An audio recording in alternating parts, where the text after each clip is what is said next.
Eh.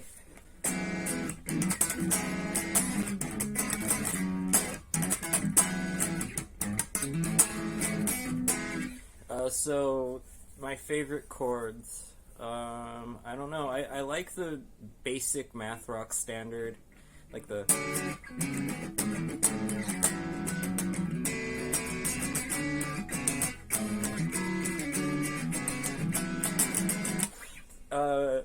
Those are just like random major 7, minor 7, and then like other major 7s or whatever. You don't really hear the dominant, like, this sound in math rock, do you? I really like it though. But people like, I guess you could sub it out for a 6 like that, but like this is more of a 6/9. But it's like.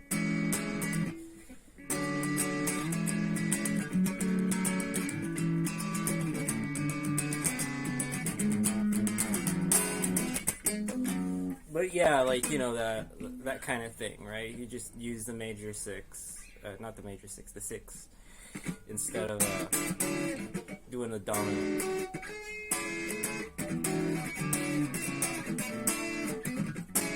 So the major 9 is a big one. Here's like the A root major 7, major 9. Here's the E root major 9, and here's like this on top, what would this be? Oh, like a 5th, yeah. So there's a 5th on top, like.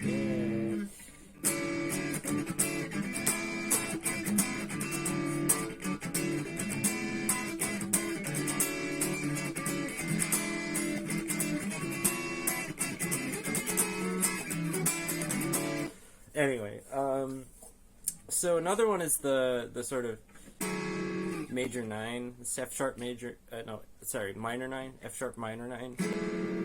You can do it down here too. I really like F sharp minor 9 because you can use the open strings.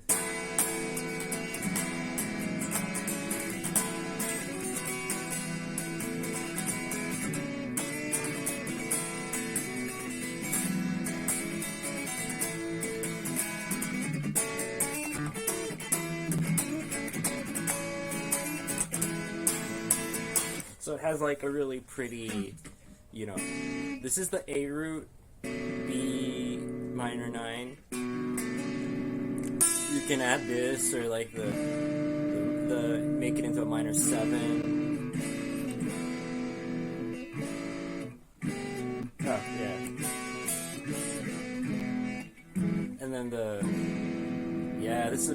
this is a split chord, but I kind of think of it as a minor 11 add 9.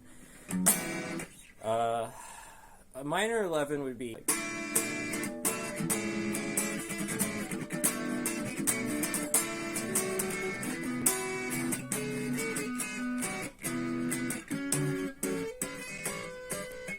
whatever. But that minor 11 you can use like this.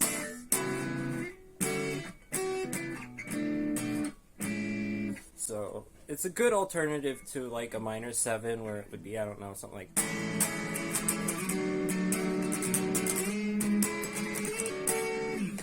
But yeah. Also the minor 9, I have 2 fingerings of it, which is just kind of like, it's like 1, 3, 7, 9. Yeah, there you go. So you can just move up and down like that. Similar with that shape for B. For B, you can just bring it up here.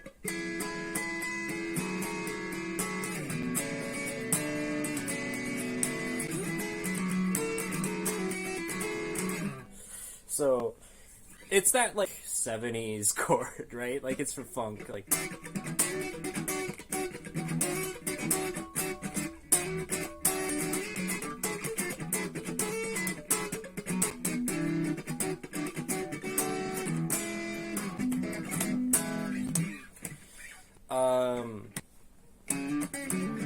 Oh, there you go. I finally got it. That's the kind of stuff I've been practicing lately.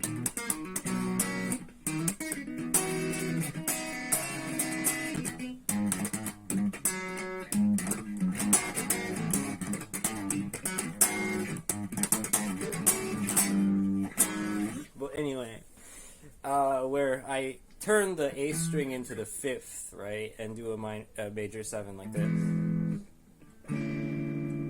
But it's essentially the same as this one I showed you at the beginning. So, oh yeah, this one. Minor 11 on the A root, right? I don't really use this that much, like, as a standalone chord, but I do use it, like, as part of a melody.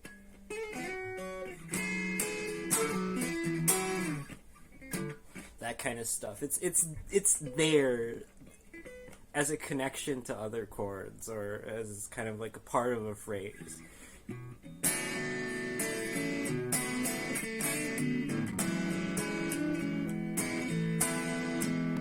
Right? It's like those like chords that are modular.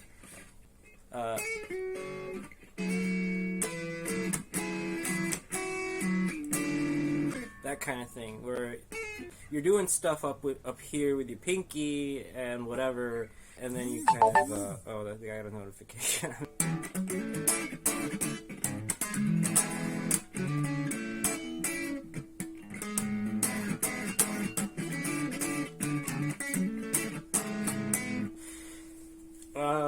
Here's another thing that I kind of like doing.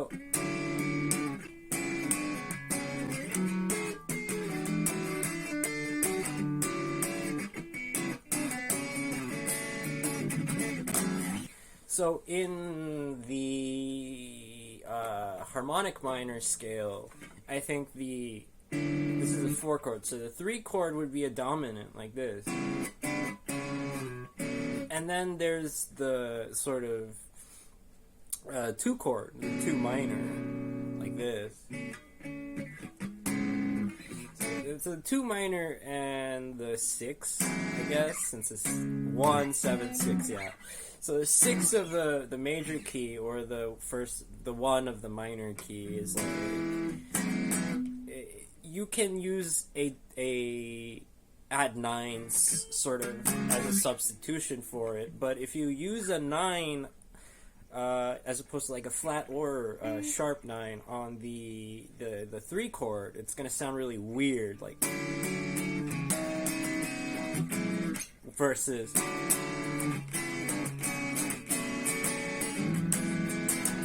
so you have that dominant, so the 3 can be a dominant chord, the 5 is obviously a dominant chord, but, you know, right, like up here,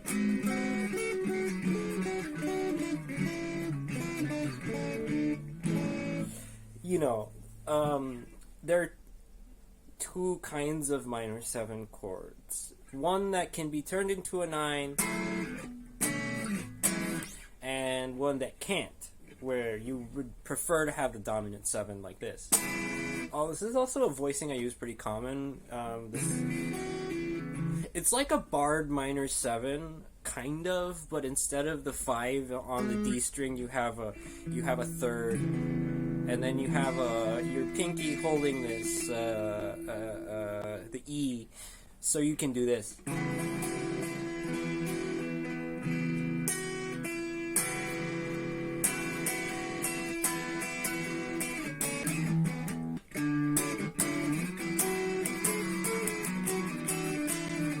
I like doing this thing, like this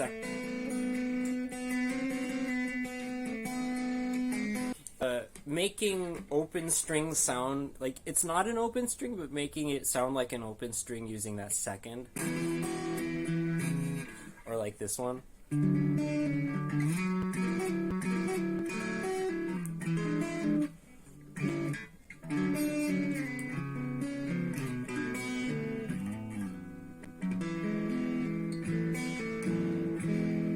You know, when you play bar chords, it's so like comforting to have your index finger here, but when you think about it, it's not doing much. So when you free up some of your fingers, like this sort of,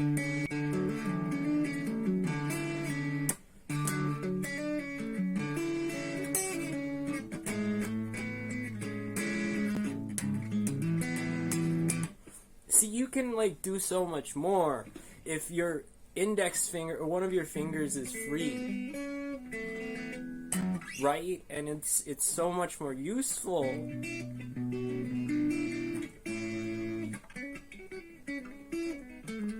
That kind of thing. You can mix your chord playing with your lead playing if you just stop using your index finger for a fucking second. Because that's kind of all the commonality between all these chords, I think, is like if you're playing a major 9 or a major 7 or a major 9, you know, on the E or A root, you can just do so much because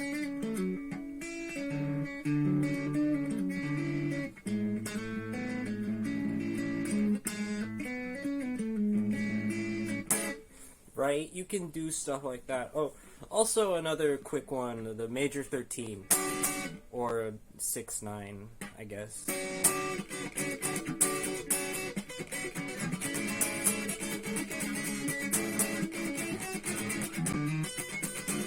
Ooh. Oh, also you can do this 13 with the add 9 in there. And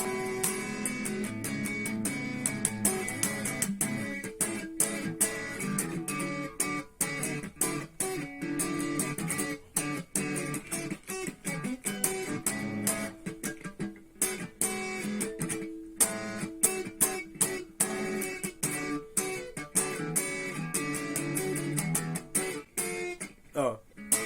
Well, anyway, yeah, that kind of thing where you or I don't know. I haven't I'm trying to learn this 8 root one, but I think the E root one is much more. It's nice. It's nice. Okay.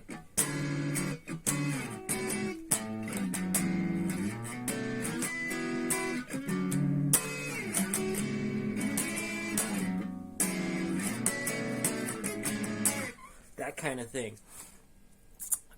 So you can use that major 13. If you sneak it in, it's really cool.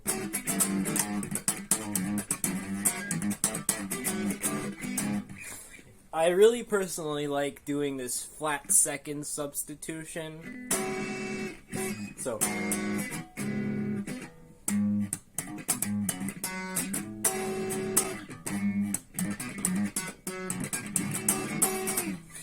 because you kind of have that, like, you know, what do you call it? Like that minor 4 thing. It basically, like, if you play a sus4 in that place and you put a root here, it's like non-diatonic shit, like, but the fact is that this cluster of notes here is already spelling out that sus4, so you're like, oh, this is basically just what the fuck you call this? A D flat? No, C sharp? Yeah, C sharp. It's like a C sharp minor blah blah chord, and then you add that flat second in there, and it's like make it a major 13, but all the notes are kind of in, so you're like, it makes sense. It makes sense. Shut up.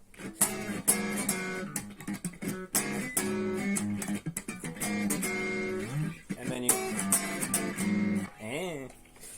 there's some fucking, like,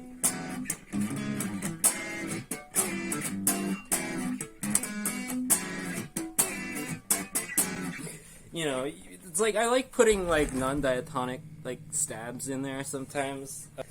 I think I do that, like, on some of the, like, more better produced songs. Actually, it's on this song called Scrooge McDuck that I've been redoing, and as soon as I figure out how to edit crap on my computer, I will. I've just been too lazy looking up, like, this, you know, I used an old piece of software from, like, the 2000s, and it's gone, so, but I'm trying, like, new things on the phone and editing that way, but there you go.